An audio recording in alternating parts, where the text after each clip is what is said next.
ಓಂ ಶಾಂತಿ. ಓಂ ಶಾಂತಿ.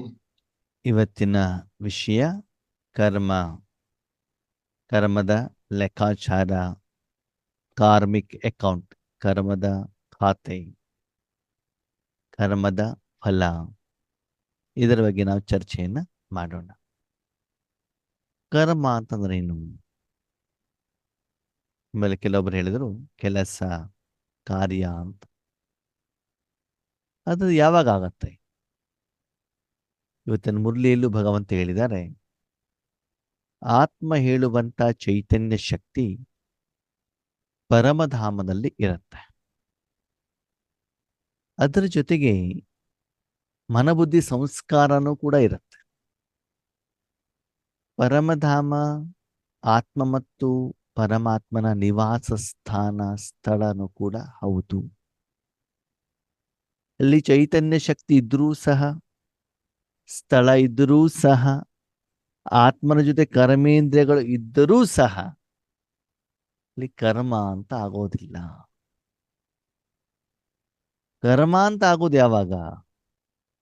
ಆತ್ಮ ಸ್ಥೂಲ ಪ್ರಪಂಚದಲ್ಲಿ ಶರೀರ ಹೇಳುವಂತ ಸಾಧನವನ್ನ ಪಡೆದುಕೊಂಡಾಗ, ಆ ಸಾಧನವನ್ನ ಉಪಯೋಗ ಮಾಡಿದಾಗ ಕರ್ಮ ಅಂತ ಆಗುತ್ತೆ.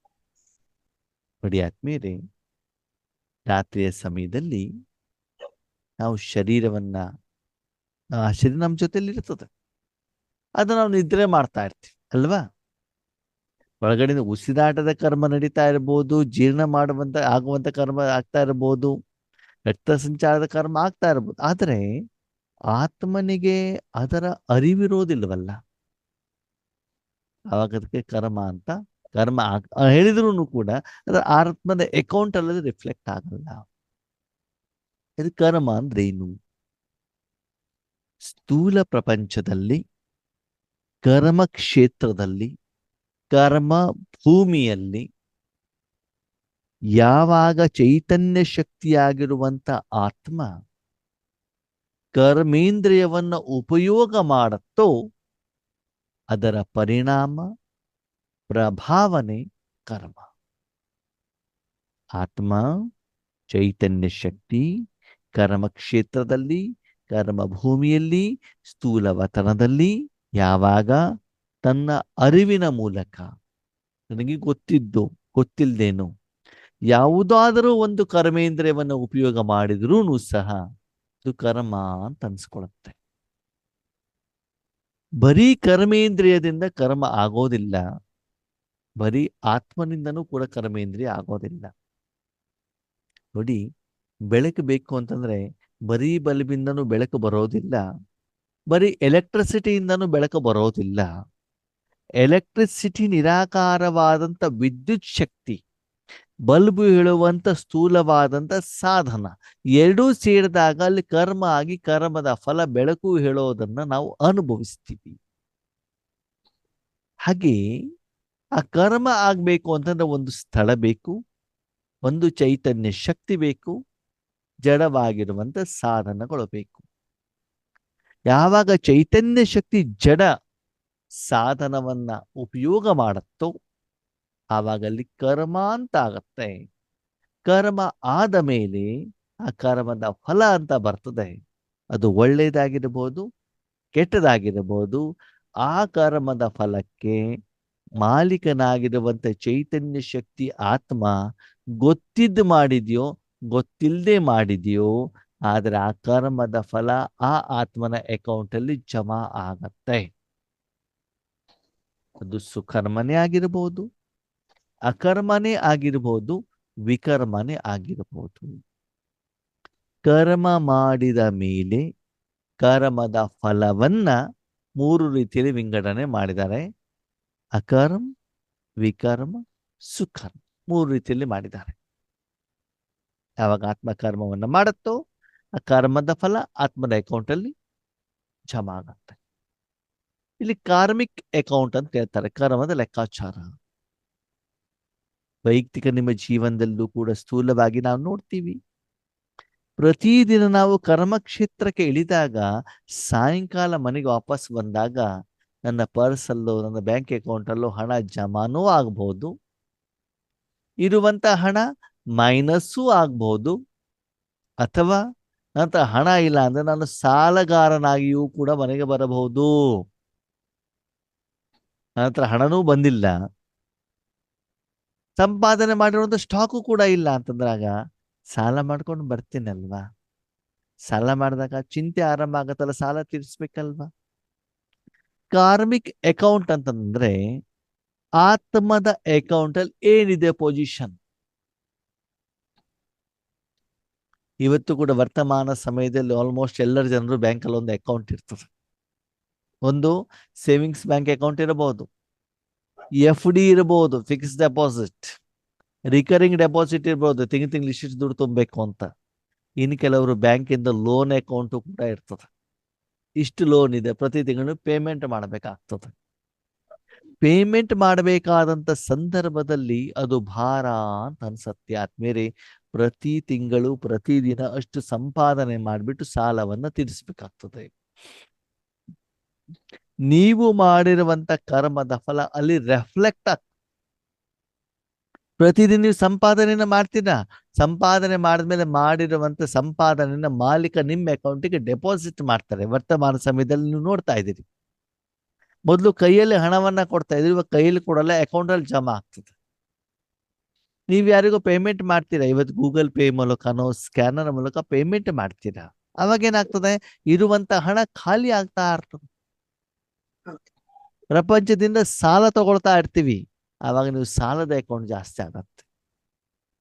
ಅದಕ್ಕೆ ಕಾರ್ಮಿಕ್ ಅಕೌಂಟ್ ಅಂತ ಹೇಳ್ತಾರೆ, ಕರ್ಮದ ಲೆಕ್ಕಾಚಾರ. ವರ್ತಮಾನ ಸಮಯದಲ್ಲಿ ದ್ವಾಪರ ಕಲಿಯುಗದಿಂದ ಏನಾಗಿದೆ, ಸಾಲ ಹೆಚ್ಚಿಗೆ ಆಗಿರುವಂತ ಕಾರಣದಿಂದ ನಮ್ಮ ಅಕೌಂಟ್ ಅಲ್ಲಿ ಏನಾಗಿದೆ, ದಿನದಿಂದ ದಿನಕ್ಕೆ ಸಾಲ ಜಾಸ್ತಿ ಆಗ್ತಾ ಇದೆ.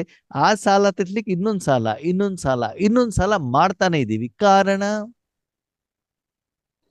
ಸಂಪಾದನೆ ಆಗ್ತಾ ಇಲ್ಲ. ಸಂಪಾದನೆ ಆಗ್ತಾ ಇಲ್ಲ ಅಂದ್ರೆ ಜೀವನ ಮಾಡ್ಬೇಕಲ್ವಾ. ಜೀವನ ಮಾಡ್ಬೇಕು ಅಂದ್ರೆ ಸಾಲ ಮಾಡ್ಲೇಬೇಕಾಗ್ತದೆ ಆತ್ಮೀಯರೇ. ಅದಕ್ಕಾಗಿ ಆತ್ಮ ಪೂರ್ತಿ 5,000 ವರ್ಷದಲ್ಲಿ ಆತ್ಮಿಕ ಸಂಪಾದನೆ ಆಗೋದು ಸಂಗಮ ಯುಗದಲ್ಲಿ ಮಾತ್ರ. ಯಾವಾಗ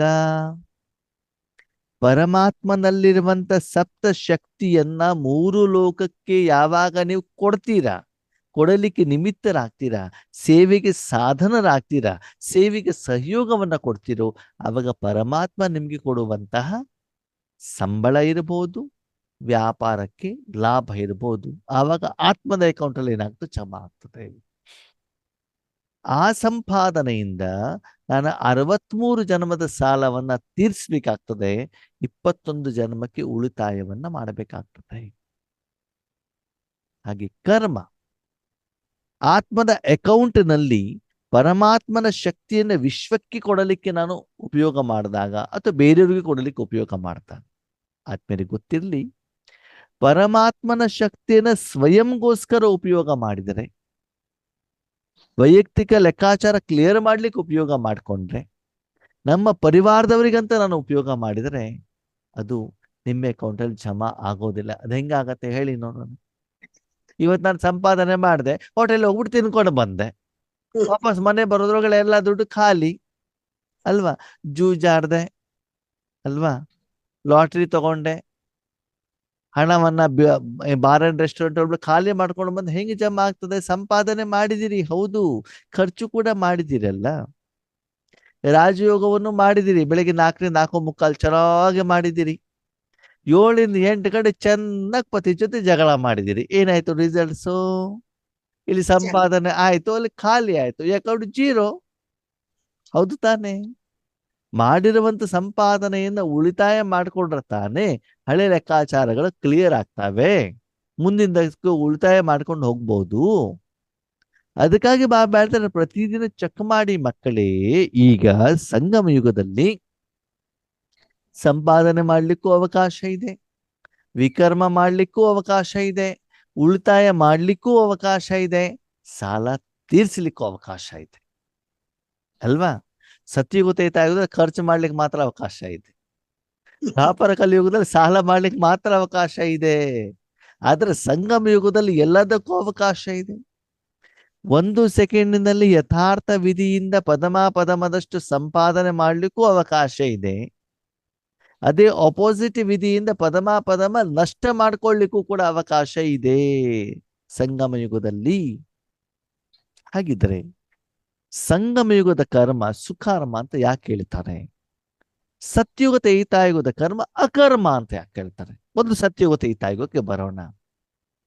ಅಲ್ಲಿ ಅಕರ್ಮ ಅಂತಂದ್ರೆ ಆತ್ಮ ಕರ್ಮನೇ ಮಾಡಲ್ವಾ, ಸುಮ್ಮನೆ ಇರತ್ತ? ಹಾಗಲ್ಲ. ಆತ್ಮ ಶರೀರವನ್ನ ಪಡ್ಕೊಳ್ಳುತ್ತದೆ, ಪರಂಧಾಮದಿಂದ ಪಾತ್ರದ ಅನುಸಾರ ಕೆಳಗಡೆಗೆ ಬರ್ತದೆ. ಬಂದ ಮೇಲೆ ಅಲ್ಲಿ ಕರ್ಮವನ್ನು ಮಾಡಿದಾಗ, ಶರೀರವನ್ನ ಆಧಾರವನ್ನ ಪಡ್ಕೊಂಡಾಗ, ಪಂಚತತ್ವಗಳಿಂದ ಗಾಳಿ, ನೀರು, ಆಹಾರ ಎಲ್ಲ ತಗೊಳ್ಬೇಕಲ್ವಾ? ಸಾಲ ಆಗತ್ತೋ ಆಗಲ್ವೋ? ಜನರಿಂದನೂ ಕೂಡ ಸಹಾಯ ಸಹಯೋಗ ಪಡ್ಕೊಳ್ತೀವಲ್ವಾ? ಎಲ್ಲರಿಗೂ ನಾವು ಹಣ ಕೊಡೋದಿಲ್ವಲ್ಲ, ಸಾಲ ಆಗತ್ತಲ್ವಾ? ಸಾಲ ಆದ್ರೂ ಕೂಡ ಆ ಸಾಲವನ್ನ ಆತ್ಮ ಪೇಮೆಂಟ್ ಮಾಡ್ತಾ ಇರ್ತದೆ. ಯಾವುದರ ಆಧಾರದಲ್ಲಿ? ಸಂಗಮ ಯುಗದಲ್ಲಿ ಈಶ್ವರೀಯ ಸೇವೆಯನ್ನ ಮಾಡಿ ಉಳಿತಾಯ ಮಾಡಿರ್ತಲ್ಲ, ತಾನು ಮಾಡಿರುವಂತ ಸಂಪಾದನೆ ಉಳಿತಾಯ ಮಾಡಿದೆ ಈಶ್ವರೀಯ ಬ್ಯಾಂಕಲ್ಲಿ, ತನ್ನ ಅಕೌಂಟ್ ಅಲ್ಲಿ ತಾನು ಮಾಡಿರುವಂತ ಹಣವನ್ನೇ ಪೇಮೆಂಟ್ ಮಾಡ್ತಾ ಇರುವಂತ ಕಾರಣದಿಂದ ಅಲ್ಲಿ ಸಾಲ ಅಂತ ಆಗೋದಿಲ್ಲ. ಮಾಡಿರುವಂತ ಸಂಪಾದನೆ ನಿಧಾನಕ್ಕೆ ಕಡಿಮೆ ಆಗ್ತಾ ಹೋಗ್ತದೆ. ಅದು ಕೇಳ್ತಾನೆ ನೋಡಿ, ಕುಳಿತು ಉಂಡರೆ ಕುಡಿಕೆ ಹೊನ್ನು ಸಾಲದು ಅಂತ. ಮಾಡಿರೋ ಸಂಪಾದನೆ ಖಾಲಿ ಆಗ್ತಾ ಇದೆ ಹೊರತು ನಾನು ಸಾಲ ಮಾಡ್ತಾ ಇಲ್ಲ, ಹೊರೆ ಆಗ್ತಾ ಇಲ್ಲ, ಹೊಸದಾಗಿ ಸಂಪಾದನೆನೂ ಆಗ್ತಾ ಇಲ್ಲ. ಸಂಪಾದನೆ ಆಗ್ಲಿ ಭಗವಂತ ಯಾರು ಅಂತ ಗೊತ್ತಿಲ್ವಲ್ಲ, ಇನ್ನು ಸಂಪಾದನೆ ಹೇಗೆ ಮಾಡಬೇಕು ಅಂತ ಗೊತ್ತಿಲ್ವಲ್ಲ. ಅದಕ್ಕಾಗಿ ಅಕರ್ಮ ಅಂತಂದ್ರೆ ಆಗ ನೀನು ಮಾಡಿರುವಂತ ಕರ್ಮದ ಫಲ ಆತ್ಮದ ಅಕೌಂಟ್ ಅಲ್ಲಿ ದುಃಖದ ರೂಪದಲ್ಲಿ, ನೋವಿನ ರೂಪದಲ್ಲಿ, ವಿಘ್ನಗಳ ರೂಪದಲ್ಲಿ, ಪರಿಸ್ಥಿತಿಗಳ ರೂಪದಲ್ಲಿ ನಿನಗೆ ತೊಂದರೆ ಆಗುವಂತ ರೀತಿಯಲ್ಲಿ ಕಾರ್ಮಿಕ ಅಕೌಂಟ್ ಅಲ್ಲಿ ಜಮಾ ಆಗೋದಿಲ್ಲ. ಇವಾಗ ವಯಸ್ಸಾದ ಮೇಲೆ ನಾವು ಜೀವನವನ್ನ ಮಾಡ್ತೀವಿ. ಹೇಗೆ ಮಾಡ್ತೀವಿ? ಜೀವಿತಾವಧಿಯಲ್ಲಿ ಕರ್ಮವನ್ನ ಮಾಡಿ ಏನು ಉಳಿತಾಯ ಮಾಡಿ ಇಟ್ಕೊಂಡು ಅದನ್ನು ಪೇಮೆಂಟ್ ಮಾಡ್ತಾ ಇರ್ತೀವಿ. ಅದರ ಆಧಾರ ದಾನ ಧರ್ಮ ಮಾಡೋದಕ್ಕೆ ನಮ್ಗೆ ಟೆನ್ಷನ್ ಇರೋದಿಲ್ಲ. ನಾವು ಮಾಡಿರೋ ಸಂಪಾದನೆ ನಾವು ಜೀವನ ಮಾಡ್ತಾ ಇದ್ದೀವಿ. ಆದರೆ ನೀವು ಸಂಗಮ ಯುಗದಲ್ಲಿ ಮಾಡಿರುವಂತ ಸಂಪಾದನೆ ಸತ್ಯಯುಗ ತ್ರೇತಾಯುಗ ಮುಗಿತಾ ಇದ್ದಾಗ ನಿಮ್ಮ ಸಂಪಾದನೆ ಖಾಲಿ ಆಗ್ಬಿಡ್ತದೆ. ಎಲ್ಲರಿಗೂ ಒಂದೇ ದಿನ ಸತ್ಯಯುಗ ಸ್ಟಾರ್ಟ್ ಆಗೋದಿಲ್ಲ, ಎಲ್ಲರಿಗೂ ಒಂದೇ ದಿನ ದ್ವಾಪರ ಯುಗ ಮುಗಿಯೋದಿಲ್ಲ. ಸೂರ್ಯ ಬೆಳಿಗ್ಗೆ 5:30 ಬಂದೂ ಕೂಡ ಎಲ್ಲರಿಗೂ 5:30 ಬೆಳಗಾಗೋದಿಲ್ಲ ಅಲ್ವಾ? ಕೆಲವರಿಗೆ ಅದಕ್ಕಿಂತ ಮೊದಲೇನೆ ಬೆಳಗಾಗ್ತದೆ, ಕೆಲವರಿಗೆ ಆಮೇಲೆ ಬೆಳಗಾಗ್ತದೆ. 1969 18 ಜನವರಿಗೆ ಬ್ರಹ್ಮಬಾಬರ ಕಲಿಯುಗ ಮುಗಿದೋಗ್ಬಿಟ್ಟಿದೆ, ನಮ್ಗಿನ್ನೂ ಇದೆಯಲ್ಲ. ಹಾಗೇನೆ ದ್ವಾಪರ ಯುಗ ಮೊದಲು ಬ್ರಹ್ಮಬಾಬರಿಗೆ ಸ್ಟಾರ್ಟ್ ಆಗತ್ತ, ನಮ್ಗಿನ್ನೂ ನಾವು ತ್ರೇತಾಯುಗದಲ್ಲೇ ಇರ್ತೀವಿ. ಅಂತಂದ್ರೆ ದ್ವಾಪರ ಯುಗ ಯಾವಾಗ ಸ್ಟಾರ್ಟ್ ಆಗತ್ತೆ ನಿಮಗೆ? ನೀವು ಸಂಗಮ ಯುಗದಲ್ಲಿ ಮಾಡಿರುವಂತ ಸಂಪಾದನೆ ಯಾವಾಗ ಜೀರೋ ಆಗ್ತದೋ ನಿಮ್ಮ ಅಕೌಂಟ್ ಅಲ್ಲಿ, ಆವಾಗ ದ್ವಾಪರ ಯುಗ ಸ್ಟಾರ್ಟ್. ಆವಾಗಲೂ ಕೂಡ ಸಂಪಾದನೆ ಮಾಡುವಂತ ಮೂಲ ಜ್ಞಾನ ವಿಷಯ ಗೊತ್ತಿಲ್ಲದೆ ಇರುವಂತ ಕಾರಣದಿಂದ ಏನಾಗತ್ತೆ ಅಂತಂದ್ರೆ, ಆನಂತರ ಮಾಡುವಂತ ಕರ್ಮದಿಂದ ನಾನು ಪ್ರಪಂಚದಲ್ಲಿ ಸಾಲಗಾರನಾಗ್ತಾ ಹೋಗ್ತೇನೆ. ಅದು ವಿಕರ್ಮ ಆಗ್ತದೆ, ತಲೆ ಭಾರವಾಗತ್ತೆ. ಆ ಕಾರಣದಿಂದ ದುಃಖಗಳು, ಚಿಂತೆಗಳು, ಸಮಸ್ಯೆಗಳು, ವಿಘ್ನಗಳು, ಪರಿಸ್ಥಿತಿಗಳು, ಅಸಫಲತೆ ಬರ್ತಾ ಹೋಗುತ್ತೆ. ದಿನದಿಂದ ದಿನಕ್ಕೆ ಜಾಸ್ತಿ ಆಗ್ತಾ ಹೋಗುತ್ತೆ. ಅದಕ್ಕೆ ವಿಕರ್ಮ ಅಂತ ಹೇಳ್ತಾರೆ. ಯಾಕಂದ್ರೆ ಆತ್ಮಿಕ ಅಕೌಂಟ್ ಅಲ್ಲಿ, ಕಾರ್ಮಿಕ ಅಕೌಂಟ್ ಅಲ್ಲಿ ಏನಾಗ್ತಾ ಹೋಯ್ತು? ಸಾಲ ಜಾಸ್ತಿ ಆಗ್ತಾ ಹೋಯ್ತು. ಅವ್ರ ಹತ್ರನೂ ಸಾಲ, ಇವ್ರ ಹತ್ರನೂ ಸಾಲ. ಕೆಲವರು ಗೌರ್ಮೆಂಟ್ ಬ್ಯಾಂಕಲ್ಲಿ ಸಾಲ ಮಾಡ್ತಾರೆ, ತೀರ್ಲಿಕ್ಕೆ ಆಗಲ್ಲ ಅಂದ್ರೆ ಪ್ರೈವೇಟ್ ಫೈನಾನ್ಸ್ ಅಲ್ಲಿ ಮಾಡ್ತಾರೆ, ಆಮೇಲೆ ಕೈ ಸಾಲ ಅಂತ ಮಾಡ್ತಾರೆ. ಹೀಗೆ ಸಂಬಂಧಗಳಲ್ಲಿ ಸಾಲ ಮಾಡ್ತಾರೆ. ಹೀಗೆ ಸಾಲ ಸಾಲ ಸಾಲ, ಬಡ್ಡಿ, ಚಕ್ರ ಬಡ್ಡಿ, ಸುಸ್ತು ಬಡ್ಡಿ ಆಗ್ತಾನೆ ಹೋಗ್ತದೆ. ಮಾಡಿರುವಂತ ಚಕ್ರ ಬಡ್ಡಿ ತೀರ್ಲಿಕ್ಕೆ ಇನ್ನೊಂದು ಸಾಲ ಮಾಡೋದು ಅಲ್ವಾ? ಹೀಗೆ ಆತ್ಮದ ವೈಯಕ್ತಿಕ ಅಕೌಂಟ್ ಅಲ್ಲಿ ಒಂದು ಸಾಲ ಆಗ್ತದೆ. ಶಾರೀರಿಕವಾಗಿ ಬ್ಯಾಂಕ್ ಬ್ಯಾಲೆನ್ಸ್ ಇರೋದು ಅದು ಬೇರೆ, ಶರೀರದ ಲೆಕ್ಕಾಚಾರ ಅದು. ಓಕೆ, ದೇಶದ ನಡುವೆ ದೇಶದ ಬ್ಯಾಂಕ್ ಅಕೌಂಟ್ ಒಂದು ಬೇರೆ, ರಾಜ್ಯದ ಖಜಾನೆ ಒಂದು ಬೇರೆ, ಜಿಲ್ಲೆಯ ಖಜಾನೆ ಒಂದು ಬೇರೆ, ತಾಲೂಕಿನ ಗೌರ್ಮೆಂಟಿನ ಖಜಾನೆ ಒಂದು ಬೇರೆ ಅಲ್ವಾ? ಹಾಗೆ ಆತ್ಮದ ಖಜಾನೆನೂ ಕೂಡ ಬೇರೆ. ಅದಕ್ಕೆ ಆತ್ಮದ ಕಾರ್ಮಿಕ್ ಅಕೌಂಟ್ ಅಂತ ಹೇಳ್ತಾರೆ, ಕರ್ಮದ ಲೆಕ್ಕಾಚಾರ. ಅದ್ರ ಸಂಪಾದನೆ ಜಾಸ್ತಿ ಇದ್ರೆ ನಿಮ್ಗೆ ಆ ದಿನ ಖುಷಿ ಆಗತ್ತೆ. ಕೆಲವೊಂದ್ಸಲ ವ್ಯಾಪಾರದಲ್ಲಿ ಏನಾಗತ್ತೆ ಗೊತ್ತಾ, ಸೋಮವಾರದಿಂದ ಶನಿವಾರದವರೆಗೆ ಸಂಪಾದನೆ ಮಾಡೋದು, ಶನಿವಾರದಿಂದ ಎಲ್ಲರಿಗೂ ಪೇಮೆಂಟ್ ಮಾಡೋದು, ಆ ದಿನ ಮೈನಸ್ ಆಗ್ಬಿಟ್ಟು ಬಂದ್ಬಿಡ್ತೀವಿ. ಇನ್ನೊಂದು ಮಜಾ ಏನು ಗೊತ್ತಾ, ನೀವ್ ಯಾವಾಗ ಬಟ್ಟಿ ಮಾಡ್ಕೊಂಡು ಬರ್ತೀರಲ್ವಾ, ವಾಪಸ್ ಮನೆ ಹೋದ ತಕ್ಷಣ ಜಾಸ್ತಿ ಪೇಮೆಂಟ್ ಬಂದ್ಬಿಡ್ತದೆ. ಅಣ್ಣವ್ರೆ, ಬಟ್ಟಿ ಮಾಡ್ಕೊಂಡು ಬಂದ ಮೇಲೆ ಸಮಸ್ಯೆಗಳು ಜಾಸ್ತಿ ಆಗ್ತವೆ ಅಂತ ಹೇಳ್ತಾರೆ ಅಲ್ವಾ. ಯಾಕೆ? ಸೋಮವಾರದಿಂದ ಶುಕ್ರವಾರ ಸಂಪಾದನೆ ಮಾಡಿರ್ತೀವಿ, ಶನಿವಾರ ಪೇಮೆಂಟ್ ಮಾಡ್ಲೇಬೇಕಲ್ಲ. ಅವಾಗ ಶನಿವಾರ ಪೇಮೆಂಟ್ ಮಾಡ್ಬೇಕಂದ್ರೆ ಮೊದ್ಲೇ ಗೊತ್ತಿರ್ಬೇಕು ನಿಮಗೆ. ಸೋಮವಾರದಿಂದ ಶುಕ್ರವಾರ ಮಾಡಿರುವಂತ ಲಾಭವನ್ನ ಮನೇಲಿ ಹೋಗ್ಬಿಟ್ಟು ಬೀರೂನಲ್ಲಿ ಇಡ್ಬೇಕು ತಾನೆ, ಬ್ಯಾಂಕ್ ಅಕೌಂಟ್ ಅಲ್ಲಿ ಇಡ್ಬೇಕು ತಾನೆ. ಇವತ್ತು ಯಾರಿಗೂ ಪೇಮೆಂಟ್ ಮಾಡೋದಿಲ್ಲ ಅಂತ ಎಲ್ಲ ಖಾಲಿ ಮಾಡ್ಕೊಂಡು ಜೈ ಶ್ರೀರಾಮ್ ಅಂತ ಖಾಲಿ ಮಾಡ್ಕೊಂಡು ಕುತ್ಕೊಂಡ್ಬಿಟ್ರೆ ಶನಿವಾರ ಪೇಮೆಂಟ್ ಮಾಡ್ಬೇಕಾದ್ರೆ ಕಷ್ಟವಾಗ್ತದೆ. ಅದಕ್ಕಾಗಿ ಬಾಬಾ ಹೇಳ್ತಾರೆ, ಆರೋಗ್ಯ ಚೆನ್ನಾಗಿದ್ದಾಗ ಚೆನ್ನಾಗಿ ಸಾಧನೆಯನ್ನ ಮಾಡ್ಬಿಟ್ಟು ಸಂಪಾದನೆ ಮಾಡಬೇಕಾಗ್ತದೆ. ಅದಕ್ಕಾಗಿ ಸಂಗಮ ಯುಗ ಅಂತಂದ್ರೇನು? ಆತ್ಮಿಕ ಸಂಪಾದನೆ ಮಾಡುವಂತ ಯುಗ. ಹೀಗೆ ಪರಮಾತ್ಮನಲ್ಲಿರುವಂತ ಶಕ್ತಿಯನ್ನ ಬೇರೆ ಆತ್ಮಗಳಿಗೆ, ಪಂಚತತ್ವಕ್ಕೆ, ಸ್ಥೂಲವತನಕ್ಕೆ ಸಮಸ್ಯೆನ ಪರಿಹಾರ ಮಾಡ್ಲಿಕ್ಕೆ ಎಷ್ಟು ನೀವು ಕೊಡಲಿಕ್ಕೆ ನಿಮಿತ್ತರಾಗ್ತಾ ಹೋಗ್ತಿರೋ ಅಷ್ಟು ನಿಮ್ಮ ಅಕೌಂಟ್ ಅಲ್ಲಿ ಜಮಾ ಆಗ್ತಾ ಹೋಗ್ತದೆ. ಪ್ರತ್ಯಕ್ಷ ಫಲದ ರೂಪದಲ್ಲಿ ನಿಮ್ಮ ಅಕೌಂಟ್ ಅಲ್ಲಿ ಭಗವಂತ ಏನ್ ಮಾಡ್ತಾ ಹೋಗ್ತಾರೆ? ಜಮಾ ಮಾಡ್ತಾ ಹೋಗ್ತಾರೆ. ಅದಕ್ಕೆ ಸುಕರ್ಮ ಅಂತ ಹೇಳ್ತಾರೆ. ಆದ್ಮೇಲೆ ಸುಕರ್ಮ ಮಾಡಬೇಕು ಅಂತಂದಲ್ಲಿ ಭಗವಂತ ಇರಬೇಕು, ಭಗವಂತನ ನೆನಪಿನಲ್ಲಿ ಮಾಡಬೇಕು, ಭಗವಂತನ ಶ್ರೀಮತದ ಆಧಾರದಲ್ಲಿ ಮಾಡಬೇಕು, ಭಗವಂತನ ಜೊತೆಲಿ ಇಟ್ಕೊಂಡು ಮಾಡಬೇಕು, ಅಥವಾ ಭಗವಂತನ ತಾನೇ ಮಾಡಿಸ್ಬೇಕು.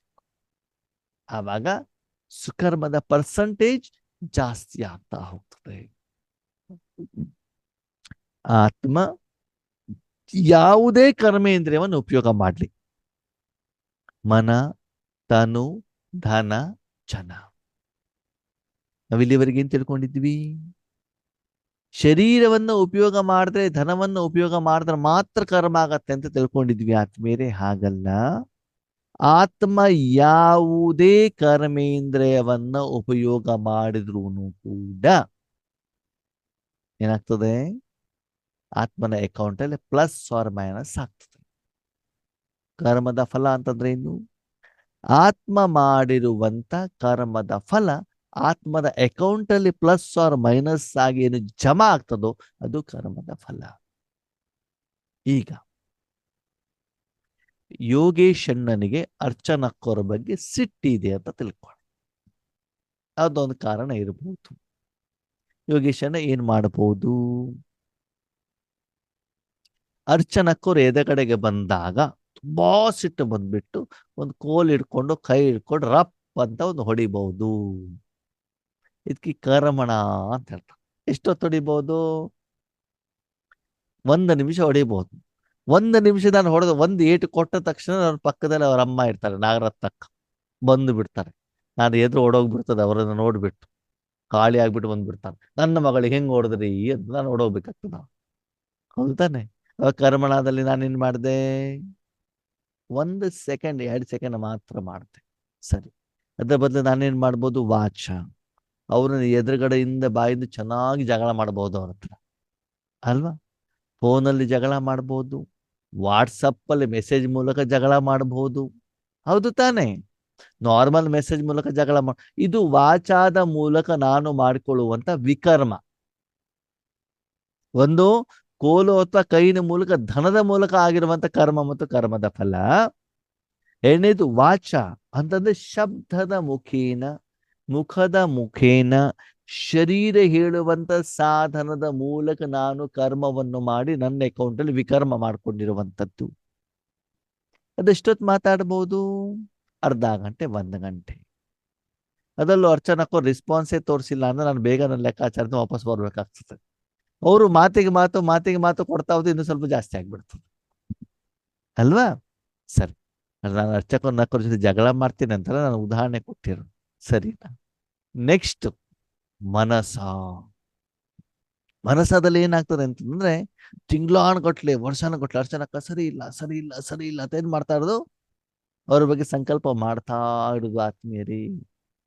ಅಂದ್ರೆ ನಿಮ್ಮ ಮನಸ್ಸು ಹೇಳುವಂತ ಸಾಧನವನ್ನು ಕೂಡ ಯಾವುದೇ ಒಂದು ಕರ್ಮಕ್ಕೆ ಉಪಯೋಗ ಮಾಡಿದಾಗ ಆ ಕರ್ಮದ ಫಲನೂ ಕೂಡ ಆತ್ಮಿಕ ಅಕೌಂಟ್ ಅಲ್ಲಿ ರಿಫ್ಲೆಕ್ಟ್ ಆಗತ್ತೆ. ನೀವು ಬೇಕಾದ್ರೆ ಅಬ್ಸರ್ವೇಷನ್ ಮಾಡಿ. ಇವ್ರು ಸರಿ ಇಲ್ಲ ಸರಿ ಇಲ್ಲ ಸರಿ ಇಲ್ಲ ಅಂತ ನೀವು ಸಂಕಲ್ಪ ಮಾಡ್ತಾ ಹೋಗಿ, ಪುನಃ ಪುನಃ ಪುನಃ ಅವರು ಮಾಡುವಂತ ಕರ್ಮ ನಿಮ್ಮ ಎದುರುಗಡೆ ಸರಿ ಇಲ್ಲದೆ ಇರುವಂತ ರೀತಿಯಲ್ಲಿ ಆಗ್ತಾ ಇರ್ತದೆ. ಯಾಕಂದ್ರೆ ಮನಸ್ಸಿನಿಂದ ನೀವು ಕಳಿಸಿದಿರಲ್ಲ, ಅದ್ರ ರಿಫ್ಲೆಕ್ಷನ್ ಸ್ಥೂಲ ರೂಪದಲ್ಲಿ ಕಾಣ್ತಾ ಇರ್ತದೆ. ಅದೇನೆ ಆತ್ಮ ಒಳ್ಳೆಯವರಿದ್ದಾರೆ, ಇವರು ಒಳ್ಳೆ ಸೇವೆಯನ್ನ ಮಾಡ್ತಾರೆ, ಇವರು ಸರಿಯಾಗಿ ಮಾಡ್ತಾ ಇದ್ದಾರೆ, ಈ ರೀತಿ ಸಂಕಲ್ಪವನ್ನ ಕಳಿಸಿ ಪಾಸಿಟಿವ್ ಆಗತ್ತೆ, ಸುಕರ್ಮ ಆಗತ್ತೆ. ಅಂದರೆ ಸೂಕ್ಷ್ಮ ಕರ್ಮೇಂದ್ರಿಯಗಳಿರ್ಬೋದು, ಸ್ಥೂಲ ಕರ್ಮೇಂದ್ರಿಯಗಳಿರ್ಬೋದು, ಧನದ ಮೂಲಕನೂ ಇರಬಹುದು. ಇನ್ನು ಕೆಲವೊಂದ್ಸಲ ನಾನೇನು ಮಾಡ್ತೇನೆ ಅಂತಂದ್ರೆ, ಡೈರೆಕ್ಟ್ ಆಗಿ ಅರ್ಚನಕ್ಕವರಿಗೆ ಬಯೋದಿಲ್ಲ. ಏನ್ ಮಾಡ್ತೇನೆ ಅಂತಂದ್ರೆ, ನಾನು ವರಲಕ್ಷ್ಮಿ ಅಕ್ಕವರಿಗೆ ಹೇಳಿಬಿಟ್ಟು ಅವರ ಮೂಲಕ ಅವರಿಗೆ ಬಯಸ್ತೇನೆ. ಅಕ್ಕವ್ರು ಅವ್ರಿಗೆ ಸ್ವಲ್ಪ ಚೆನ್ನಾಗಿ ಬೈರಿ ಅಂತ ಹೇಳ್ತಾರೆ. ಓಕೆ, ಆವಾಗಲೂ ಕೂಡ ನಾನು ಅವರಿಗೆ ನಿಂದನೆ ಮಾಡ್ಲಿಕ್ಕೆ ಕಾರಣ ಆಗಿರುವಂತ ಕಾರಣದಿಂದ ಜನದ ಮೂಲಕ, ತನ್ ಮನ್ ಧನ್ ಜನ್, ಜನರ ಮೂಲಕ ನಾನು ಅವರಿಗೆ ಸಿಟ್ಟನ್ನ ತೋರಿಸಿರುವಂತ ಕಾರಣದಿಂದ ಯೋಗೇಶ್ ಅಣ್ಣವ್ರ ಅಕೌಂಟ್ ಅಲ್ಲೂ ಮೈನಸ್ ಆಗ್ತದೆ, ವರಲಕ್ಷ್ಮಿ ಅಕ್ಕವ್ರ ಅಕೌಂಟ್ ಅಲ್ಲೂ ಮೈನಸ್ ಆಗ್ತದೆ. ಕೊಲೆ ಮಾಡಿದವನಿಗೂ ಶಿಕ್ಷೆ ಆಗ್ತದೆ, ಕೊಲೆ ಮಾಡಿಸಿದವನಿಗೂ ಶಿಕ್ಷೆ ಆಗ್ತದೆ. ಹೌದಾ? ಅದಕ್ಕಾಗಿ ಬಾಬಾ ಹೇಳ್ತಾರೆ, ತನು ಮನ ಧನ ಜನ. ಯಾವುದೇ ಸಾಧನವನ್ನ ಆತ್ಮ ಹೇಳುವಂತ ಚೈತನ್ಯ ಶಕ್ತಿ ಈ ಸ್ಥೂಲ ಪ್ರಪಂಚದಲ್ಲಿ ಕರ್ಮ ಕ್ಷೇತ್ರದಲ್ಲಿ ಉಪಯೋಗವನ್ನು ಮಾಡಿದಾಗ ಆ ಕರ್ಮದ ಫಲಕ್ಕೆ ಸಂಪೂರ್ಣವಾಗಿ ಆ ಆತ್ಮ ಜವಾಬ್ದಾರನಾಗಿರ್ತಾನೆ. ಅದು ಕರ್ಮದ ಫಲ. ಅದಕ್ಕಾಗಿ ನಿಮ್ಮ ಕರ್ಮದ ಫಲ ವಿಕರ್ಮ ಆಗಬಾರದು ಅಂತಂದ್ರೆ, ಯಾವ ಸಮಯದಲ್ಲಿ ಯಾವ ಕರ್ಮ ಹೇಗೆ ಮಾಡಬೇಕು ಹೇಳುವಂತ ಜ್ಞಾನ ನಮ್ಗೆ ಇಲ್ದೇ ಇರುವಂತ ಕಾರಣದಿಂದ ಭಗವಂತನ ಹತ್ರ ಕರ್ಮವನ್ನು ಮಾಡಿಸ್ತಾ ಹೋಗಿ. ಅವನಿಗೆ ಗೊತ್ತು ಯಾವ ಯಾವ ಸಮಯದಲ್ಲಿ ಯಾವ ಯಾವ ವ್ಯಕ್ತಿಗಳಿಗೆ ಯಾವ ಯಾವ ರೂಪದಲ್ಲಿ ಯಾವ ಯಾವ ಸಂದರ್ಭದಲ್ಲಿ ಯಾವ ವಿಧಿಯಲ್ಲಿ ಕರ್ಮ ಮಾಡಬೇಕು ಅಂತ ಬಿಟ್ಟು ಗೊತ್ತಿದೆ. ಅವಾಗ ನಿಮ್ಮ ಅಕೌಂಟಲ್ಲಿ ಜಮಾ ಆಗ್ತಾ ಹೋಗ್ತದೆ. ನಾನು ದೃಷ್ಟಿ ಕೊಡ್ತೇನೆ, ನಾನು ಜ್ಞಾನ ಹೇಳ್ತೇನೆ ಅಲ್ಲ, ಯಾವ ಆತ್ಮನಿಗೆ ಯಾವ ರೂಪದಲ್ಲಿ ಕೊಡಬೇಕು ಬಾಬನಿಗೆ ಗೊತ್ತು. ವರ್ತಮಾನ ಸಮಯದ ನನ್ನ ಅನುಭವ ಹೇಳ್ತೇನೆ. ಬಾಬನಿಗೆ ಒಪ್ಪಿಸ್ಬಿಟ್ಟು ನಾವು ಸೇವೆ ಮಾಡ್ತಾ ಇರ್ತೀವಿ, ಬಾಬಾ ಜ್ಞಾನ ಹೇಳ್ತಾ ಹೋಗ್ತಾರೆ, ಯೂಟ್ಯೂಬಲ್ಲಿ ಹೋಗ್ತಾ ಇರ್ತದೆ, ಎಷ್ಟು ಆತ್ಮಗಳು ಬರ್ತಾ ಇರ್ತಾರೆ. ಬಾಬನ್ ಕಮಾಲ್ ಅಲ್ವಾ ಅದು? ಕೆಲವೊಂದ್ಸಲ ನಾವ್ ಎದುರುಗಡೆ ಹೋಗ್ಬಿಟ್ಟು ಹುಡ್ಕೊಂಡು ಹೋಗ್ಬಿಟ್ಟು ಪಾಂಪ್ಲೆಟ್ಸ್ ಕೊಟ್ಟು ಜ್ಞಾನ ಹೇಳಿದ್ರು ಕೂಡ ಅವ್ರು ಬಾಬನ ಮಕ್ಕಳಾಗೋದಿಲ್ಲ.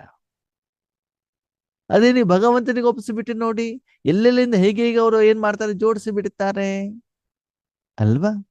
ಆ ಭಗವಂತ ಒಪ್ಪಿಸಿದಾಗ ನಿಮ್ಗೆ ಏನಾಗ್ತದೆ, 1 ಸೆಕೆಂಡ್ನಲ್ಲಿ ಪದಮದಷ್ಟು ಸಂಪಾದನೆ ಆಗ್ತದೆ.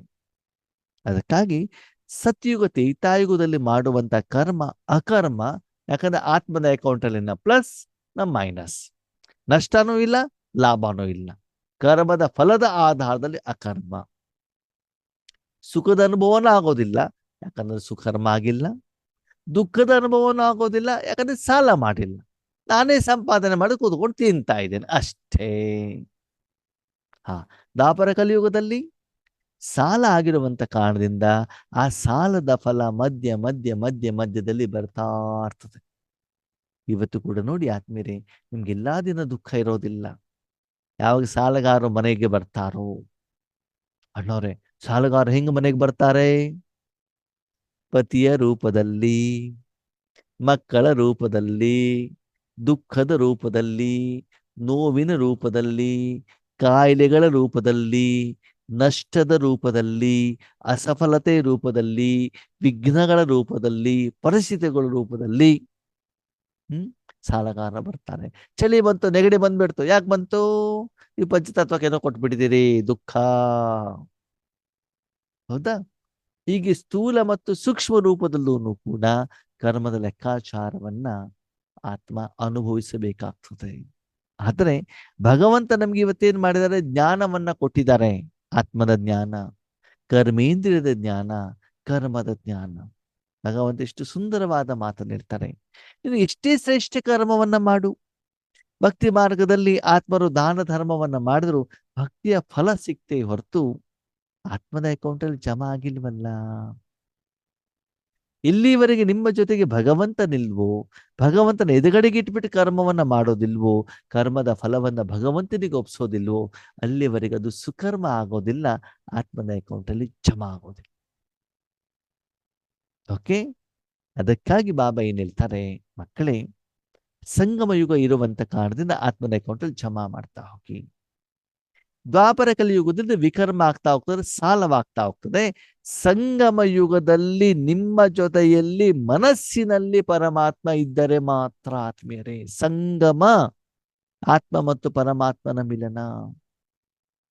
ನಾನು ಫೋಟೋ ಇಟ್ಕೊಂಡ ಮಾತ್ರಕ್ಕೆ, ಬ್ಯಾಡ್ಜ್ ಇಟ್ಕೊಂಡ ಮಾತ್ರಕ್ಕೆ, ಸ್ಟಿಕರ್ ಇಟ್ಕೊಂಡ ಮಾತ್ರಕ್ಕೆ ಅಲ್ಲಿ ಸುಕರ್ಮ ಆಗೋದಿಲ್ಲ. ಅಂದರೆ ಸಂಗಮ ಅಂತಂದ್ರೆ ಏನು? ನೀನು ಕರ್ಮವನ್ನು ಮಾಡಬೇಕಾದರೆ ಪರಮಾತ್ಮನ ಸಪ್ತ ಗುಣದ ಅನುಭವ ನಿನಗೆ ಆಗ್ತಾ ಇರಬೇಕು. ದಟ್ ಇಸ್ ಸಂಗಮ. ನೀವು ಹಾಲನ್ನ ಕುಡಿದಾಗ ಅದರಲ್ಲಿ ಸಕ್ಕರೆ ಹಾಕಿದ್ರೆ ಸಿಹಿಯ ಅನುಭವ ನಿಮಗಾಗಬೇಕು. ಸಕ್ಕರೆ ಕಾಣದೇ ಇರಬಹುದು, ಹಾಲು ಕಾಣ್ತಾ ಇರಬಹುದು, ಆದ್ರೆ ಅದರಲ್ಲಿರುವುದು ಸಕ್ಕರೆಯ ಅನುಭವ ನನಗಾಗಬೇಕು. ಪಾಪ ನನ್ ಜೊತೆಲಿದ್ದಾರೆ, ನನ್ ಜೊತೆಲಿದ್ದಾರೆ, ಬಾಯಲ್ಲಿ ಹೇಳಿದ್ರೆ ಆಗೋದಿಲ್ಲ, ಕಣ್ಣಲ್ಲಿ ನೋಡಿದ್ರೆ ಆಗೋದಿಲ್ಲ, ಪ್ರಕಾಶವನ್ನು ನೋಡಿದ್ರೆ ಆಗೋದಿಲ್ಲ. ಸಂಗಮ ಅಂತಂದ್ರೆ ಪರಮಾತ್ಮ ನಿನ್ನ ಜೊತೆಯಲ್ಲಿರುವಂತ ಅನುಭವ ನಿನಗಾಗ್ಬೇಕು. ಪರ್ಸೆಂಟೇಜ್ ಸ್ವಲ್ಪನೇ ಇರ್ಲಿ, ಏನ್ ತೊಂದರೆ ಇಲ್ಲ, ಕೇವಲ ಒಂದೇ ಗುಣ ಇರ್ಲಿ, ತೊಂದರೆ ಇಲ್ಲ, ಆದರೆ ಅನುಭವ ಆಗಲೇಬೇಕು.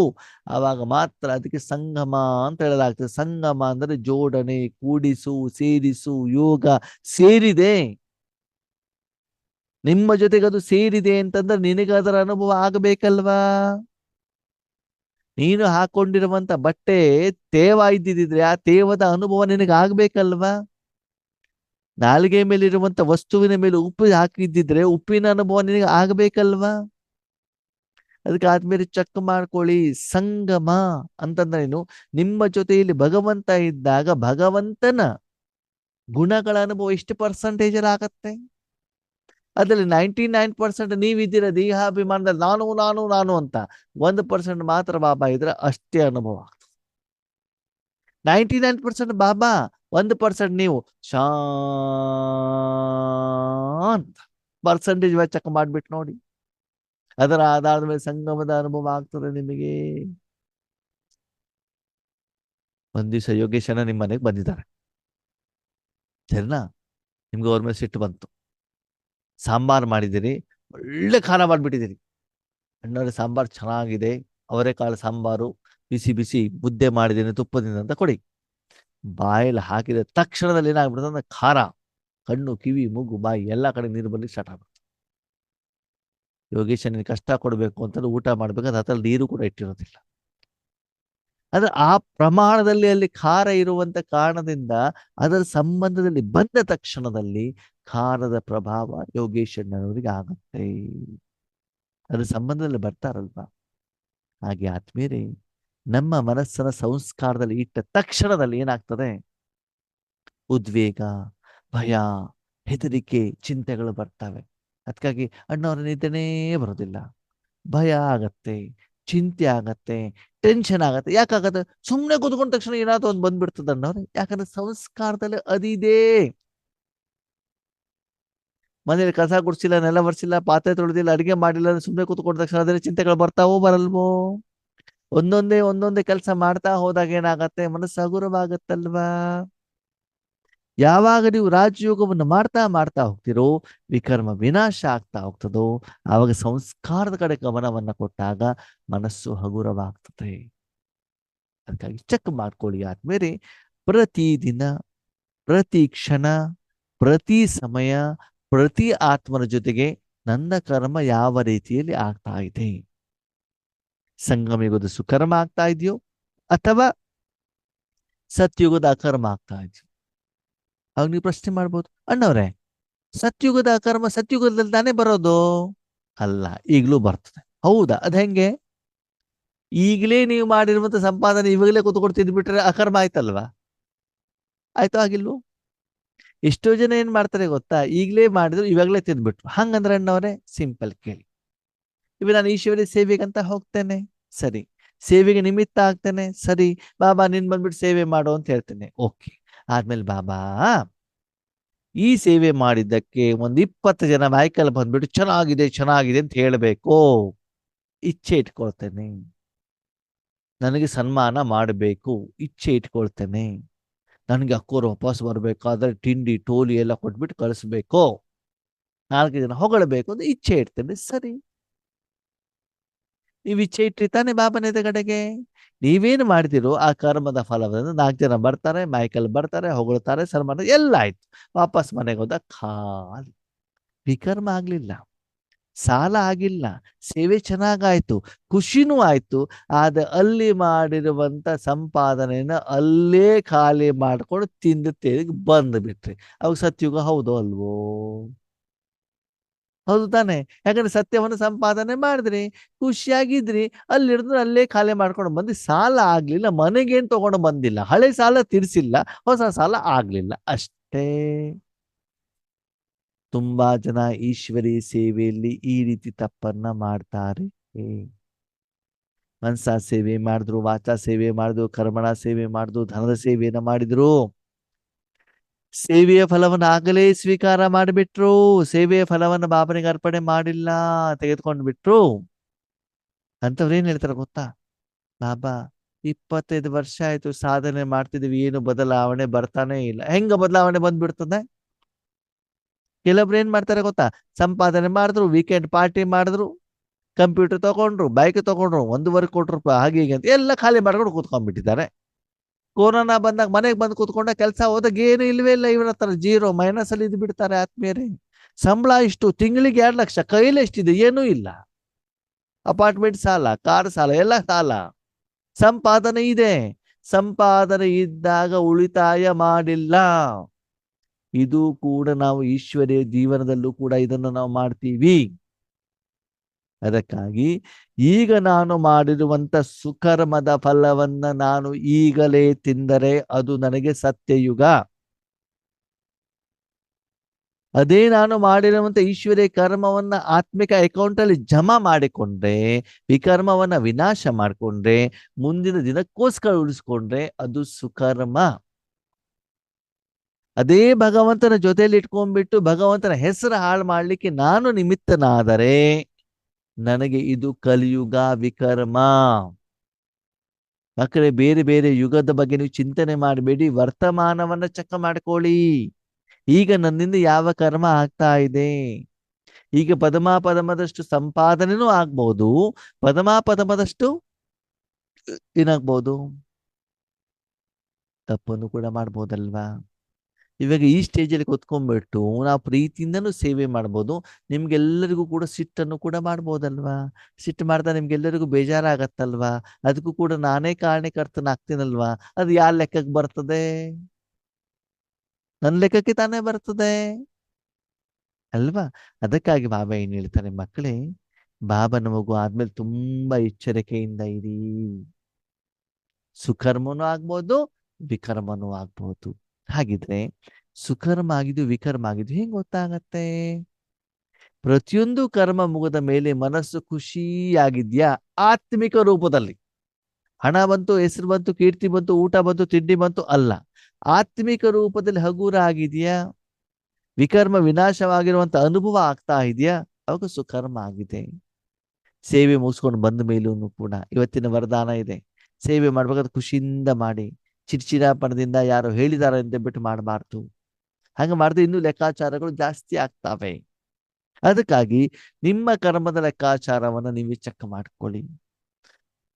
ವರ್ತಮಾನ ಸಮಯದಲ್ಲಿ ಸೇವಿಂಗ್ಸ್ ಬ್ಯಾಂಕ್ ಅಕೌಂಟ್ ಯಾರ ಹೆಸರಿನಲ್ಲಿ ಇರ್ತಲ್ಲ ಅವ್ರಿಗೆ ಮಾತ್ರ ಬ್ಯಾಲೆನ್ಸ್ ಗೊತ್ತಾಗ್ತದೆ ಗೂಗಲ್ ಪೇ ನಲ್ಲಿ, ಎಷ್ಟು ಇವತ್ತು ಜಮಾ ಆಗಿದೆ, ಎಷ್ಟು ಮೈನಸ್ ಆಗಿದೆ ಅಂತ. ಅದಕ್ಕಾಗಿ ವಿಶೇಷವಾಗಿ ಯೋಗಕ್ಕಂತ ಕುಳಿತುಕೊಂಡಾಗ ಯೋಗದ ಸ್ಥಿತಿ ಜಾಸ್ತಿ ಆಗ್ತಾ ಇದೆಯಾ, ನಿಮ್ ಸಂಪಾದನೆ ಸರಿ ಆಗ್ತಾ ಇದೆ. ಯೋಗ ಆಗ್ತಾ ಇಲ್ಲ, ಯೋಗ ಹತ್ತಾ ಇಲ್ಲ, ಅನುಭವ ಆಗ್ತಾ ಇಲ್ಲ ಅಂತಂದ್ರೆ ಆ ದಿನದಲ್ಲಿ ನೀವು ಸಾಲ ತೀರ್ಸಿಲ್ಲ, ಸಾಲ ಜಾಸ್ತಿ ಆಗಿದೆ, ಅದಕ್ಕಾಗಿ ಯೋಗ ಮಾಡ್ಲಿಕ್ಕೆ ಆಗ್ತಾ ಇಲ್ಲ. ಆವಾಗ ನೀವೇನು ಯೋಗವನ್ನ ಮಾಡ್ತಿರೋ ಆ ಯೋಗದ ಫಲವನ್ನ ಮೊದಲು ಸಾಲ ತೀರಿಸಬೇಕಾಗ್ತದೆ ಪರಮಾತ್ಮ. ಆ ಸಾಲ ನಿಮ್ಮ ಅಡೆತಡೆ ಆಗಬಾರದು ಅಂತಂದ್ರೆ ಆ ಸಾಲ ಬರುವಂತ ಮೊದಲೇ ಕೈಕಾಲು ಗಟ್ಟಿ ಇದ್ದಾಗ, ಸಮಯ ಇದ್ದಾಗ ಸ್ಟ್ರಾಂಗ್ ಸಾಧನೆಯನ್ನು ಮಾಡಿ ತಪಸ್ಸನ್ನ ಮಾಡಿ ಜ್ವಾಲಾಮುಖಿ ಯೋಗವನ್ನ ಮಾಡಿ ಭಗವಂತನ ಕೈಯಲ್ಲಿ ನಾನು ಆ ಹಣವನ್ನು ಕೊಟ್ಟಾಗ ನಿಮಗೆ ಸಮಸ್ಯೆ ಇದ್ದಾಗ ಭಗವಂತ ಅದನ್ನು ರೀಪೇಮೆಂಟ್ ಮಾಡ್ತಾರೆ. ಸಮಸ್ಯೆ ಬಂದ್ಮೇಲೆ ನಾನು ಸಂಪಾದನೆ ಮಾಡ್ಲಿಕ್ಕೆ ಹೋಗೋದಲ್ಲ ಆದ್ಮೇಲೆ ಮೊದಲೇ ಮಾಡಬೇಕು. ಯಾಕಂದ್ರೆ ಮುಂದಿನ ದಿನಗಳಲ್ಲಿ ಬಾಬಾ ಹೇಳ್ತಾರೆ, ಮಕ್ಕಳೇ ಈಗಿನ ಸಮಸ್ಯೆ ಏನೂ ಅಲ್ಲ, ಪರ್ವತದಷ್ಟು ಸಮಸ್ಯೆಗಳು ಮುಂದಿನ ದಿನ ಬರೋದಿದ್ದಾವೆ. ಮಗಳು ಹುಟ್ಟಿದ ತಕ್ಷಣ ಗೊತ್ತು ತಾನೆ ಮಗಳಿಗೆ ಮದುವೆ ಮಾಡ್ಬೇಕು, ಶಿಕ್ಷಣ ಕೊಡ್ಬೇಕು ಅಂತ. ಮದುವೆ 1 ವಾರ ಇದ್ದಾಗ ಸಂಪಾದನೆ ಮಾಡ್ಲಿಕ್ಕೆ ಹೋಗ್ಲಿಕ್ಕೆ ಆಗತ್ತಾ? ಇಲ್ಲವಲ್ಲ. ಅದಕ್ಕಾಗಿ ಆತ್ಮಿಕ ಸಂಪಾದನೆಯನ್ನ ಮಾಡಿ ನಾವು ಸ್ಥೂಲ ಸಂಪಾದನೆ ಕಡೆ ಹೆಚ್ಚಿಗೆ ಗಮನವನ್ನು ಕೊಡ್ತಾ ಹೋಗ್ತೀವಿ. ಯಾಕಂದ್ರೆ ಅದು ಕಣ್ಣಿಗೆ ಕಾಣುತ್ತೆ ಅಲ್ವಾ? ನಿಮ್ಮತ್ತೆ ಬ್ಯಾಂಕ್ ಬ್ಯಾಲೆನ್ಸ್ ಇದ್ರೆ, ಹಣ ಇದ್ರೆ, ಒಡವೆ ಇದ್ರೆ, ಮನೇಲಿ ಯಾರಿಗೂ ಆರೋಗ್ಯ ಸರಿ ಇಲ್ಲ ಅಂತಂದ್ರೆ ಏನ್ ಮಾಡ್ಬೋದು? ಆ ಹಣದಿಂದ ಆರೋಗ್ಯವನ್ನ ನಾವು ಪಡ್ಕೊಳ್ಬೋದಲ್ವಾ? ಇಲ್ಲಾಂದ್ರೆ ಬೇರೆ ಕಡೆ ಸಾಲ ಕೇಳಲಿಕ್ಕೆ ಹೋಗ್ಬೇಕಲ್ವಾ? ಆದ್ಮೇಲೆ ಗೊತ್ತಿರ್ಲಿ, ಕೈ ಕಾಲು ಗಟ್ಟಿ ಇದ್ದಾಗ, ಹಣ ಇದ್ದಾಗ ನಿಮ್ಮ ಹತ್ರ ಹಣ ತಗೊಳ್ಳಿಕ್ ಬೇಕಾದಷ್ಟು ಜನ ಬರ್ತಾರೆ. ಆದ್ರೆ ನಿಮ್ಗೆ ಹಣ ಬೇಕಾದಾಗ ನೀವು ಬೇರೆಯವ್ರ ಹತ್ರ ಹೋದಾಗ ಕಾರಣಗಳು ಬೇಕಾದಷ್ಟು ಸಿಗ್ತವೆ. ಹಣ ಮಾತ್ರ ಸಿಗೋದಿಲ್ಲ, ಗೊತ್ತಿರಲಿ. ಓಕೆ. ಅದಕ್ಕಾಗಿ ಕರ್ಮ ಅಂತಂದ್ರೆ ಏನು? ಆತ್ಮ ಯಾವುದೇ ರೀತಿಯ ಕರ್ಮೇಂದ್ರಿಯವನ್ನು ಉಪಯೋಗ ಮಾಡಿದ್ರೂ ಕೂಡ ಅದು ಕರ್ಮವಾಗ್ತದೆ. ಆದರೆ ಪರಮಾತ್ಮನ ಶಕ್ತಿಯನ್ನ ವಿಶ್ವಕ್ಕೆ ಕೊಡುವಂತ ಕರ್ಮ ಮಾತ್ರ ಸುಕರ್ಮ ಮತ್ತು ಸಂಪಾದನೆ. ಅದು ಬಿಟ್ಟು ಬೇರೆ ಯಾವ ಕರ್ಮವನ್ನು ಮಾಡಿದ್ರು ಕೂಡ ಆತ್ಮದ ಅಕೌಂಟ್ ಅಲ್ಲಿ ಮೈನಸ್ ಆಗ್ತಾ ಹೋಗ್ತದೆ. ಯಾಕಂದ್ರೆ ಆತ್ಮ ಸ್ವಯಂನ ಪ್ರತಿ ಅನುಭವ ಮಾಡ್ತಾ ಹೋಗ್ತದೆ, ಉಪಯೋಗ ಮಾಡ್ತಾ ಹೋಗ್ತದೆ. ಪರಮಾತ್ಮನ ಶಕ್ತಿಯ ಮೂಲಕ ಮಾತ್ರ ಆತ್ಮ ತನ್ನ ಅಕೌಂಟ್ ಅನ್ನ ಪೇಮೆಂಟ್ ಮಾಡುತ್ತೆ. ತರಕಾರಿ ತಗೊಳ್ತೀವಿ, ಹಣ ಕೊಡ್ಬೇಕು.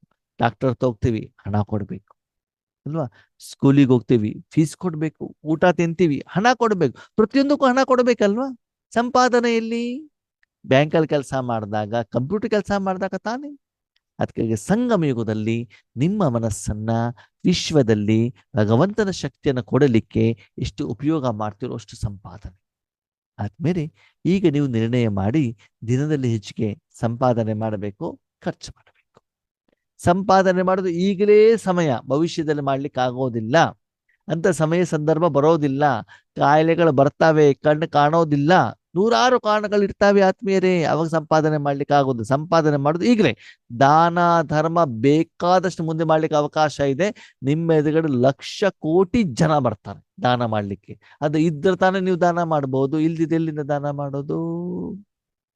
ಈಗ ಚೆಕ್ ಮಾಡ್ಕೊಳ್ಳಿ, ಪ್ರತಿದಿನ ನೀವು ಮಾಡುವಂತ ಆತ್ಮಿಕ ಸಂಪಾದನೆಯಲ್ಲಿ ನಿಮ್ಮ ದಿನನಿತ್ಯದ ಖರ್ಚು ಖಾಲಿ ಆಗ್ತಾ ಇದೆಯಾ ಅಂದ್ರೆ ಅದಕ್ಕೆ ಸರಿದೂಗಿಸುವಷ್ಟಾದ್ರೂ ಸಂಪಾದನೆ ಆಗ್ತಾ ಇದೆ. ದಾನ ಕೊಡೋದು ಆಮೇಲೆ, ಬೇರೆಯವ್ರಿಗೆ ಸಹಾಯ ಮಾಡೋದು ಆಮೇಲೆ. ಸ್ಥೂಲ ಧನದ ಬಗ್ಗೆ ನಾನು ಮಾತಾಡ್ತಾ ಇಲ್ಲ ಆತ್ಮೀಯರೇ, ಬಾಬಾ ಅದರ ಬಗ್ಗೆ ಮಾತಾಡ್ತಾ ಇಲ್ಲ. ಆತ್ಮಿಕ ಧನದ ಬಗ್ಗೆ ಮಾತಾಡ್ತಾ ಇದ್ದಾರೆ, ಆತ್ಮಿಕ ಸಂಪಾದನೆ ಬಗ್ಗೆ ಮಾತಾಡ್ತಾ ಇದ್ದಾರೆ. ನಿರಾಕಾರ ಶಕ್ತಿಯನ್ನು ನಿರಾಕಾರ ರೂಪದಲ್ಲಿ ಎಷ್ಟು ಕೊಡ್ತಾ ಇದ್ದೀರಿ ನೀವು? ನಿರಾಕಾರ ಶಕ್ತಿಯನ್ನು ಸ್ಥೂಲ ಬಿಲ್ಡಿಂಗ್ ಕಟ್ಟೋದ್ರಲ್ಲಿ ಎಷ್ಟು ಕನ್ವರ್ಷನ್ ಮಾಡ್ತಿದ್ರೆ ಅದನ್ನು ಬಾಬಾ ಹೇಳ್ತಾ ಇಲ್ಲ. ಮನಸ್ಸಲ್ಲಿ ಎಷ್ಟು ಖುಷಿಯಾಗಿದ್ದೀರಿ, ಆನಂದವಾಗಿದ್ದೀರಿ, ಜನರಿಂದ ಆಶೀರ್ವಾದ ಪಡ್ಕೊಳ್ಳೋದು, ಇದನ್ನು ಚೆಕ್ ಮಾಡ್ಕೊಳ್ಳಿ. ಅದು ನಿಮ್ಗೆ ಗೊತ್ತು, ನಿಮ್ಮ ಅಪ್ಪನಿಗೆ ಗೊತ್ತು. ಕೆಲವೊಂದು ಇನ್ಸ್ಟಿಟ್ಯೂಷನ್ ಇರ್ತವೆ, ಅದು ಹೇಗೆ ಅಂತಂದ್ರೆ ಅವ್ರಿಗೆ ಎಷ್ಟು ಸಂಬಳ ಬರ್ತದೆ ಅವ್ರಿಗೆ ಮಾತ್ರ ಗೊತ್ತು, ಮಾಲೀಕರಿಗೆ ಮಾತ್ರ ಗೊತ್ತು, ಬೇರೆ ಯಾರಿಗೂ ಗೊತ್ತಿರೋದಿಲ್ಲ. Top secret. ಹಾಗೆ ಇಲ್ಲೂ ಕೂಡ ನಿಮ್ಗೇನು ಜವಾಬ್ದಾರಿ ಕೊಟ್ಟಿದ್ದಾರೆ, ನೀವೇ ಕರ್ಮವನ್ನು ಮಾಡ್ತಿದ್ದೀರಿ. ಹೇಗೆ ನಿಮಗೆ ಸಂಬಳ ಬರುತ್ತೆ, ಎಷ್ಟು ಪ್ರಾಫಿಟ್ ಬರುತ್ತೆ, ನಿಮಗೆ ಗೊತ್ತು, ನಿಮ್ಮ ಅಪ್ಪನಿಗೆ ಗೊತ್ತು, ಬೇರೆ ಯಾರಿಗೂ ಕೂಡ ಗೊತ್ತಾಗೋದಿಲ್ಲ. ಅದಕ್ಕಾಗಿ ಪ್ರತಿದಿನ ನಿಮ್ಮ ಕಾರ್ಮಿಕ ಅಕೌಂಟ್ ಅನ್ನು ಚೆಕ್ ಮಾಡ್ಕೊಳ್ಳಿ. ಪ್ಲಸ್ ಅಲ್ಲಿದಿರೋ, ಮೈನಸ್ ಅಲ್ಲಿದಿರೋ. ಸತ್ಯುಗದಲ್ಲಿ ಕರ್ಮ ಅಕರ್ಮ ಯಾಕಾಗತ್ತೆ ಅಂತಂದ್ರೆ, ಕರ್ಮವನ್ನು ಮಾಡುವಂಥವ್ರು ಯಾರು? ಆತ್ಮ. ಹೌದಾ? ಹೆಂಗ್ ಮಾಡತ್ತೆ? ಕರ್ಮೇಂದ್ರಿಯಗಳ ಮುಖಾಂತರ ಮಾಡ್ತದೆ. ಆತ್ಮದ ಸ್ಮೃತಿಯಲ್ಲಿ, ಅಲ್ಲಿ ಆತ್ಮದ ಜ್ಞಾನ ಇರೋದಿಲ್ಲ. ಆತ್ಮದ ಸ್ಮೃತಿಯಲ್ಲಿ ಆತ್ಮದ ಸ್ಥಿತಿ ಸ್ವರೂಪದಲ್ಲಿದ್ಬಿಟ್ಟು ಕರ್ಮವನ್ನ ಮಾಡೋದಕ್ಕೆ ಅಲ್ಲಿ ಅಕರ್ಮ ಆಗ್ತದೆ. ದ್ವಾಪರ ಕಲಿಯುಗದಲ್ಲಿ ಏನಾಗ್ತದೆ? ಕರ್ಮವನ್ನು ಯಾರು ಮಾಡ್ತಾರೆ? ಆತ್ಮನೇ. ಆದರೆ ಶರೀರ ಅಂತ ತಿಳಿದುಕೊಂಡು ಮಾಡೋದಕ್ಕೆ. ಕರ್ಮ ಮಾಡೋದು ಆತ್ಮನೋ ಶರೀರನೋ? ಆತ್ಮ. ಶರೀರ ಅಂತ ತಿಳ್ಕೊಂಡು ಮಾಡಿದ್ರೆ ಸರಿ ಆಯ್ತು, ತಪ್ಪಾಯ್ತು? ತಪ್ಪಾಯ್ತಲ್ವಾ? ಅದಕ್ಕಾಗಿ ಕರ್ಮ ಆತ್ಮವನ್ನ ಮಾಡಿದ್ರು ಕೂಡ ಶರೀರ ಅಂತ ತಿಳಿದುಕೊಂಡು ಮಾಡಿದಾಗ ಅದು ವಿಕರ್ಮವಾಗ್ತದೆ. ಅದೇ ಸಂಗಮ ಯುಗದಲ್ಲೂ ಕೂಡ ಕರ್ಮವನ್ನು ಆತ್ಮನೇ ಮಾಡೋದು. ಆದರೆ ಪರಮಾತ್ಮ ಮಾಡ್ತಾರೆ ಹೇಳುವಂತ ಸ್ಮೃತಿಯಲ್ಲಿ ಮಾಡಿದಾಗ ಅದು ಸುಕರ್ಮವಾಗ್ತದೆ. ಇಲ್ಲಿ ಪರಮಾತ್ಮ ಮಾಡ್ತಾರೆ ಅಂತ ಮಾತ್ರಕ್ಕೆ ಪರಮಾತ್ಮ ಬಂದೇನು ಮಾಡೋದಿಲ್ಲ. ಪರಮಾತ್ಮ ಮಾಡ್ತಾ ಇದ್ದಾರೆ ಹೇಳುವಂತ ಸ್ಮೃತಿಯಲ್ಲಿ ಮಾಡಿದಾಗ ಅದು ಸುಕರ್ಮವಾಗ್ತದೆ. ದ್ವಾಪರ ಕಲಿಯುಗದಲ್ಲಿ ಆತ್ಮಕರ್ಮ ಮಾಡಿದ್ರು ಕೂಡ ಶರೀರ ಅಂತ ತಿಳ್ಕೊಂಡು ಮಾಡೋದಕ್ಕೆ ವಿಕರ್ಮ ಆಗ್ತದೆ. ಸತ್ಯುಗತ ಯುಗದಲ್ಲಿ ಆತ್ಮದ ಸ್ಮೃತಿಯಲ್ಲೇ ಇದ್ಬಿಟ್ಟು ಕರ್ಮವನ್ನು ಮಾಡೋದಕ್ಕೆ ಅದು ಅಕರ್ಮ. ಓಕೆ, ಓಂ ಶಾಂತಿ.